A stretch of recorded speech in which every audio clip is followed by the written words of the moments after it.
Merci. Bonjour à tout le monde dans la salle et bonjour au monde en ligne. Donc aujourd'hui, je vais vous présenter les résultats d'un stage que j'ai fait l'été dernier avec Jerry Vinstra à UBC à Vancouver. Et aussi pour les intéressés, les résultats vont être publiés probablement dans la prochaine issue de la Revue canadienne de santé publique. Donc, comme a été présenté, je vais parler des jeunes adultes et de la prévention tabagique. Et ensemble, on va se réfléchir si ce groupe d'âge-là ne pourrait pas représenter une opportunité manquée pour les politiques de santé publique et de lutte au tabagisme.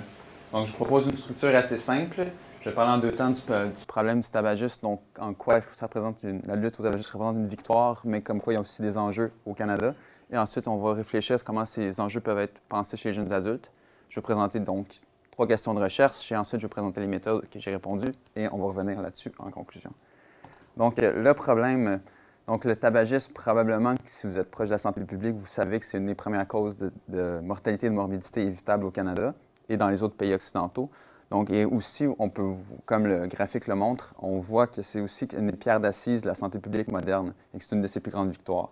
Donc, depuis les années 50, jusqu'à la première étude liant le cancer du poumon et le tabagisme, on voit que les campagnes de santé publique ont contribué à une diminution de près de 65 du tabagisme, où environ 50 de la population canadienne fut dans les années 50, jusqu'à environ 15 de ces années-ci, donc pour les hommes et les femmes. Donc, cependant, tout n'est pas rose. Le tabagisme au niveau mondial continue de croître. Et parce qu'au fur et à mesure que la prévalence diminue dans les pays occidentaux, bien, les compagnies tabatières sont allées vers les marchés hors de l'Occident. Et l'OMS estime environ 1 milliard de personnes qui fument dans le monde actuellement. Et de la même façon, dans le monde occidental, le problème n'est pas réglé non plus, parce qu'au fur et à mesure que la prévalence moyenne diminue dans le temps, bien, ce sont des écarts entre des groupes définis socio-économiquement qui augmentent.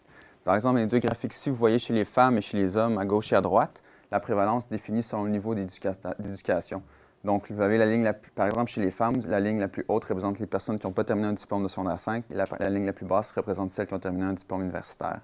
Donc, vous voyez qu'alors que dans les années 60, il n'y avait aucune inégalité sociale, elles sont creusées de façon à ce que les femmes qui ont un diplôme universitaire sont 4 fois moins à risque de fumer aujourd'hui. Donc, pourquoi s'intéresser aux jeunes adultes dans cette problématique? Dans les années 90, l'initiation tabagique était conçue comme un phénomène largement lié aux jeunes et aux adolescents. Par exemple, en 1994, le Bureau du Surgeon General des États-Unis publie son premier rapport sur la prévention chez les jeunes et conçoit que plus de 90 s'initient au tabagisme avant qu'ils aient 18 ans. Et à partir des années 90, il y a vraiment eu une intensification des politiques de santé publique afin de réduire le tabagisme chez les jeunes, que ce soit soit de lois qui visent l'accès ou de campagnes médiatiques. Mais à la fin des années 90 et au début des années 2000, on a commencé à se poser des questions sur peut-être qu'il y avait des conséquences non attendues par les politiques qu'on a commencé à mettre, puis notre focus qu'on a mis sur les moins de 18 ans. Donc, d'un côté, il y a des chercheurs qui se sont rendus compte qu'il y a certains groupes de jeunes adultes, comme les étudiants collégiaux aux États-Unis, continuaient de s'initier à la cigarette à partir de 18 ans. Et de la même façon, il y a d'autres chercheurs qui ont commencé à se dire, les jeunes adultes ne sont pas pris dans nos politiques. Et aussi, comme maintenant c'est illégal de faire de la publicité auprès des jeunes, peut-être que maintenant les compagnies de tabac ciblent prioritairement les jeunes adultes. Donc, à partir de l'année 2000, il a commencé à avoir un foisonnement de données pour essayer de mieux comprendre le tabagisme chez les jeunes adultes et les déterminants et les corrélats. Et aujourd'hui, par exemple, au Canada, on sait que le groupe des jeunes adultes, donc jeunes adultes, je pense toujours à 18 et 25, entre 18 et 25 ans, donc, la prévalence tabagique est au plus élevée dans ce groupe d'âge-là. C'est environ 25 plus élevé que dans la population générale. De la même façon, on sait que les taux d'initiation sont plus élevés aujourd'hui qu'ils l'étaient dans les années 90. Et dépendamment de l'indicateur et de l'étude, on se situe en des taux entre 15 et 30 Et aussi, ce qui est un peu plus inquiétant, c'est qu'on se pose la question actuellement, on n'a pas assez de données probantes, mais il y a certaines études qui proposent que les taux d'initiation à partir de 18 ans pourraient être en train d'augmenter dans le temps.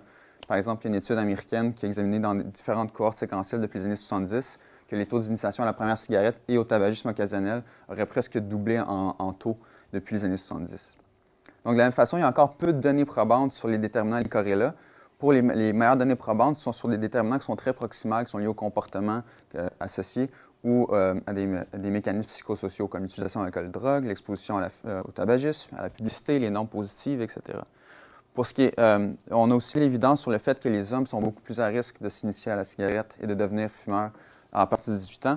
Et selon aussi différents marqueurs socio-économiques, le revenu, l'éducation et la défavorisation du quartier, on a aussi des études qui qui pense suggérer que les personnes qui sont plus défavorisées selon ces indicateurs sont plus à risque de s'initier non seulement avant 18 ans, mais s'ils ne l'ont pas fait à partir de 18 ans, ont risque accru aussi à partir de 18 ans. Donc, on a peu de données, mais au moins les agences de santé publique s'excitent sur la question. En 2012, 18 ans plus tard après le premier rapport sur la prévention chez les jeunes, le Bureau du Surgeon General inclut maintenant les jeunes adultes comme un groupe explicitement à rechercher. De la même façon, en février 2017, Santé Canada vient de sortir un nouveau rapport de consultation sur le futur de la lutte au tabagisme et inclut les jeunes adultes comme un groupe prioritaire. Et ces rapports-là, dans la lutte au tabagisme, s'inscrivent dans une mouvance plus large en santé publique de réfléchir la place des jeunes adultes comme un groupe d'intervention privilégié. Cependant, comme je vous l'ai montré, la plupart de l'évidence est encore basée sur des études spécifiques et il y a peu de données qui sont représentatives au niveau national pour comprendre donc l'initiation tabagique et les tendances temporelles dans le temps, les facteurs associés, aussi savoir s'il y a des tendances qui sont des tendances temporelles qui sont différentes, qui sont différents marqueurs socio-démographiques. Donc, l'été passé, quand je suis arrivé à Vancouver et que Jerry Vinci me demandait « j'ai accès aux données de Statistique Canada, qu'est-ce que tu veux qu'on examine ensemble? » J'ai proposé 3 questions de recherche. Quelles sont les tendances temporelles en matière d'initiation tabagique pendant la période 18-25 au Canada? Quelle est la distribution socio-économique et démographique de l'initiation qui se fait pendant cette période-là? Et est-ce qu'il y a des différences définies par ces facteurs socio-économiques et démographiques dans les tendances temporelles qu'on peut observer dans l'initiation qui est faite en 18-25? Donc, pour répondre à ces questions-là, c'est très simple. J'ai utilisé la plus grande enquête dans le domaine de la santé au Canada, l'enquête sur la santé dans les collectivités canadiennes, qui a été développée par Statistique Canada. Cette enquête, elle a le mandat de produire des données représentatives au niveau national, régional et interrégional. Et on a étudié les données entre son début de 2001 jusqu'à 2013. Donc, on a repris 10 cycles, ou elle nous permet de reprendre 10 cycles, puisqu'elle a collecté des données sur 130 000 personnes en 2001, 2003, 2005, 2007. Et ensuite, afin de produire des données annuelles, elle s'est divisée en 2, de façon à ce qu'elle recense des données de 65 000 personnes par année en 2008 et 2013. Donc, un peu comme, en fait, exactement comme mon collègue l'a montré dans sa présentation avant, le défi que j'ai utilisé pour examiner les tendances liées à l'initiation, c'est dans des cohortes rétrospectives. Donc, l'idée, c'est ce qu'on disait, c'est qu'on ne voulait pas prendre l'ensemble de la population qui était recensée et avoir des effets de cohorte. Donc, ce qu'on a utilisé, on a regardé à chaque temps les personnes qui avaient 25-26 ans à chaque 2 ans, et on a regardé rétrospectivement l'âge auquel il avait dit s'être initié au tabagisme, afin de pouvoir dire, dans la période entre 18 et 25 ans, je vais aller tranquillement vers le tableau, de montrer, si, admettons, en 2001, vous avez 25 et 26 ans, qu'on peut se remonter dans le temps et regarder dans la période entre 18 et 25 ans le tabagisme qui a été fait, et aussi comparer avant 18 ans l'initiation au tabagisme qui avait été faite. Et on avait environ, entre 2001 et 2007, un peu plus de 3 000 personnes, et entre 2009 et 2013, environ 1 500 personnes. Donc, nos variables dépendantes, j'ai regardé 2 indicateurs liés à l'initiation au tabagisme, l'initiation à la première cigarette et l'initiation au tabagisme quotidien, à chaque fois en séparant les personnes qui ne se sont jamais initiées, les personnes qui sont initiées avant 18 ans et les personnes qui sont initiées à partir de 18 ans. La variable indépendante principale, bien sûr, c'est le temps. Et on a regardé 4 facteurs socio-économiques et démographiques. Le sexe, le statut d'immigration, le niveau d'éducation, en 4 catégories, et le statut de pauvreté, qu'on a défini selon le revenu du foyer et la taille du foyer, et on a comparé le quintile d'inférieur versus les autres quintiles. Finalement, les analyses sont assez simples. Donc, on a regardé les proportions pondérées pour voir la proportion de gens qui sont initiés avant 18 ans ou à partir de 18 ans. Et pour regarder l'effet du temps, on a utilisé des régressions logistiques. De la même façon, pour regarder les facteurs associés à l'initiation, on a utilisé une régression logistique multinomiale. Donc, on a comparé la catégorie ne s'être jamais initié avec cette initiée avant 18 ans et cette initiée à partir de 18 ans. Et finalement, pour regarder si les tendances temporelles étaient différentes en certains sous-groupes, donc les tendances temporelles qu'on avait examinées au point 1, on a utilisé des termes d'interaction, parce qu'on regarde entre le temps et la variable. Et afin de mieux comprendre les termes d'interaction, on a regardé les probabilités prédites par ces modèles. Donc, ça ressemble à quoi? Donc ici, on a parmi les participants qui avaient 25 et 26 ans à chaque cycle, il y a un pourcentage des personnes qui sont initiées à leur première cigarette, donc à partir de 18 ans à 18 et 25 ans. On voit ici, en 2001, que les taux sont autour du 14-15 % et ne changent pas significativement jusqu'à environ 2013, où ce qui se situe encore autour de 16 %. Et on peut noter qu'en 2007 et 2013, il y a une légère augmentation, mais les différences sont non significatives entre les points.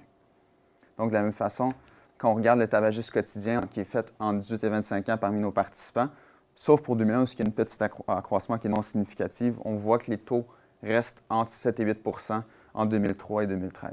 Donc, il n'y a pas vraiment de changement dans les 12 ans de suivi dans les taux de tabagisme, dans les taux d'initiation à la première cigarette et au tabagisme quotidien que c'est fait entre 18 et 25 ans parmi nos participants. Puis juste pour comparer, quand on regarde dans l'initiation qui a été faite avant 18 ans, on voit que parmi nos participants, surtout à partir de 2007, il y a une grosse diminution. Donc, on reste autour de 45 à 50 des jeunes des personnes qui sont initiées avant 18 ans. Et après ça, 2007, il y a une diminution d'environ 15 jusqu'à 35 en 2013. Et ce qui est intéressant, c'est qu'aussi, si on recule de 7 ans, donc les participants ont 25 ans, on recule de 7 ans, ils ont 18 ans, bon, on se retrouve pile poil dans la mi-année 90, où ce qu'on a nos interventions qui visent davantage les jeunes. Donc, de la même façon, ça c'est pour la première cigarette. Pour le tabagisme quotidien, on a un peu la même chose. Donc, on voit alors qu'il n'y a pas de diminution des proportions de gens qui sont initiés au tabagisme à partir de 18 ans, il y a une diminution au sein de ceux qui ont, dans les pourcentages qui sont initiés avant 18 ans. Donc, on regarde les facteurs associés au fait de s'initier avant ou à partir de 18 ans. Pour les 4 facteurs, donc sexe, éducation, pauvreté et statut d'immigration, on voit que pour le sexe, que les femmes sont 2 fois moins à risque de s'initier à une première cigarette et au tabagisme quotidien à partir de 18 ans.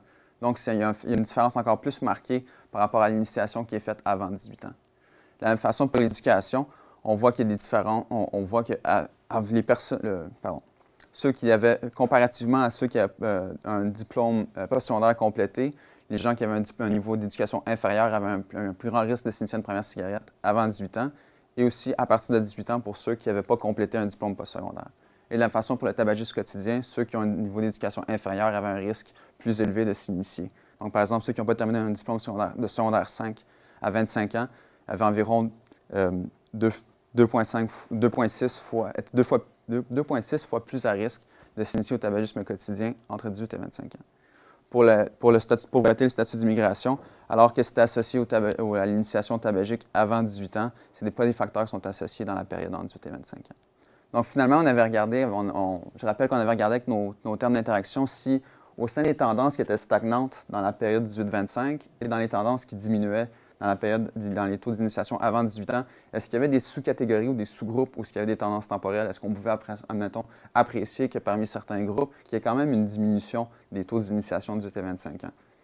Malheureusement, non, il n'y en a pas. Pour les 18-25, il n'y a pas de diminution. Cependant, pour les tendances à la baisse avant 18 ans, on a remarqué que parmi les gens qui n'avaient pas terminé un diplôme de secondaire 5, il y avait un terme d'interaction significatif. Donc, quand on regarde les probabilités prédites, là, ici, donc, c'est la probabilité de s'être initié à une première cigarette avant 18 ans parmi les participants.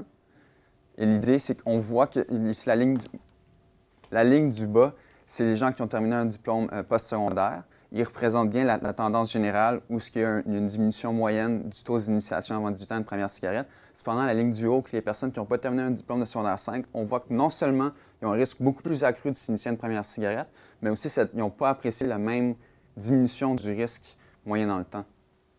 Et de la même façon, on a observé la même tendance pour le tabagisme quotidien. Donc, non seulement les personnes qui n'ont pas terminé un secondaire 5, non seulement ils ont un risque plus élevé de s'initier au tabagisme, mais ils n'ont pas apprécié les mêmes tendances que dans les autres sous-groupes. Donc, beaucoup de résultats, beaucoup de mots. Je vais essayer de vous résumer ça.